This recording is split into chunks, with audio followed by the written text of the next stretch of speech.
Saudara-saudari yang terkasih berkah dalam. Ada ungkapan dalam bahasa Latin itu bunyinya begini, tempus fugit.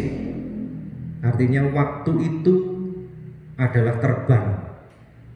Maksudnya bahwa semua orang pasti menyadari sekarang ini semuanya berlalu begitu cepat gitu. Bahkan semua orang mengatakan sibuk. Sepertinya waktu 24 jam itu tidak cukup.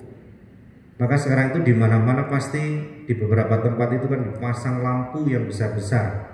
Supaya apa? Supaya orang masih bisa kerja. Lalu akibatnya apa? Ketika orang begitu sibuk, dia biasanya tidak memperhatikan bahkan dirinya sendiri, tidak memperhatikan orang lain, apalagi memperhatikan Tuhan. Ketika orang begitu sibuk, orang menjadi tidak peka lagi.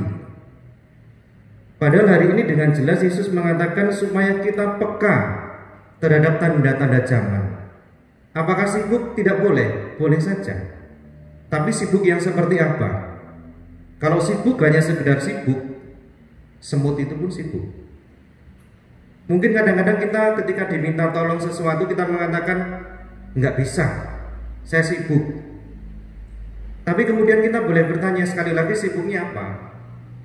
Sibuk hanya untuk diri sendiri? Atau sibuk hanya main game misalnya? Atau sibuk karena hobi kita saja, membuat kita akhirnya melewati hari menjadi sebegitu cepat, sibuk tetapi tidak ada maknanya sama sekali. Maka sekali lagi hari ini Yesus mengajak kita secara sederhana untuk peka, untuk sensitif. Orang yang peka terhadap tanda zaman artinya hatinya itu sensitif, hatinya peka terhadap diri sendiri, hati kita sendiri, terhadap hati sesama kita, terhadap alam semesta dan juga terhadap Allah atau kehadiran Allah. Dan ini sungguh ditunjukkan oleh Yesus sebagai teladan yang utama. Sesibuk-sibuk Yesus, Yesus tidak pernah lupa atau tidak pernah meninggalkan kepekaannya akan lingkungannya dan juga kehadiran Bapaknya. Maka ketika dia begitu sibuk, dia masih bisa berdoa. Walaupun dia sibuk, dia masih bisa memutuskan dengan jernih apapun yang terjadi dalam peristiwa kehidupan yang dia hadapi. Maka saudara-saudari yang dikasihi oleh Tuhan, mari kita belajar untuk peka. Bagaimana caranya? Santo Paulus mengajarkan beberapa hal. Yang pertama, supaya kita menjadi pribadi yang peka, belajar untuk rendah hati. Rendah hati itu lawannya berarti tidak sombong. Orang yang rendah hati itu membiarkan hatinya diisi oleh orang lain, oleh lingkungan dan oleh Tuhan sendiri. Lalu yang kedua, mari kita belajar untuk memiliki hati yang lemah lembut. Ini berarti berkaitan dengan kata-kata tapi juga tindakan kita. Lemah lembut, apa yang saya ucapkan selama ini? Apakah juga memberi kesempatan kepada orang lain? Apakah kita sering mengapresiasi, memuji? Apakah kita juga memberi kesempatan kepada orang lain untuk tampil misalnya?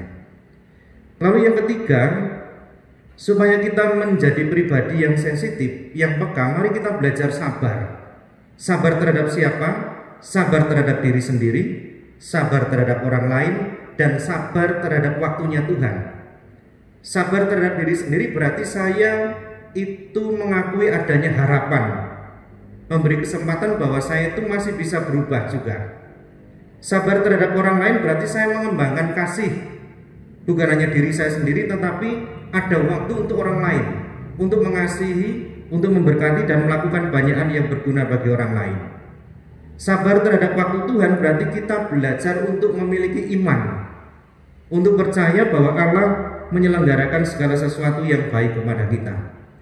Dan yang terakhir, bagaimana supaya kita menjadi peka terhadap lingkungan, terhadap zaman yang sedang berkembang. Mari kita sungguh mengembangkan kasih. Kalau orang mengasihi, orang pasti bukan hanya berpusat pada diri sendiri, tetapi saya ada untuk orang lain. Dan Santo Paulus mengajarkan kita bukan hanya soal mengasihi, tetapi bagaimana kita belajar bersatu dengan orang lain. Kalau saya menyadari bahwa saya tidak sendiri, maka saya pasti memperhatikan orang lain. Saya masuk makhluk sosial, kita adalah makhluk sosial.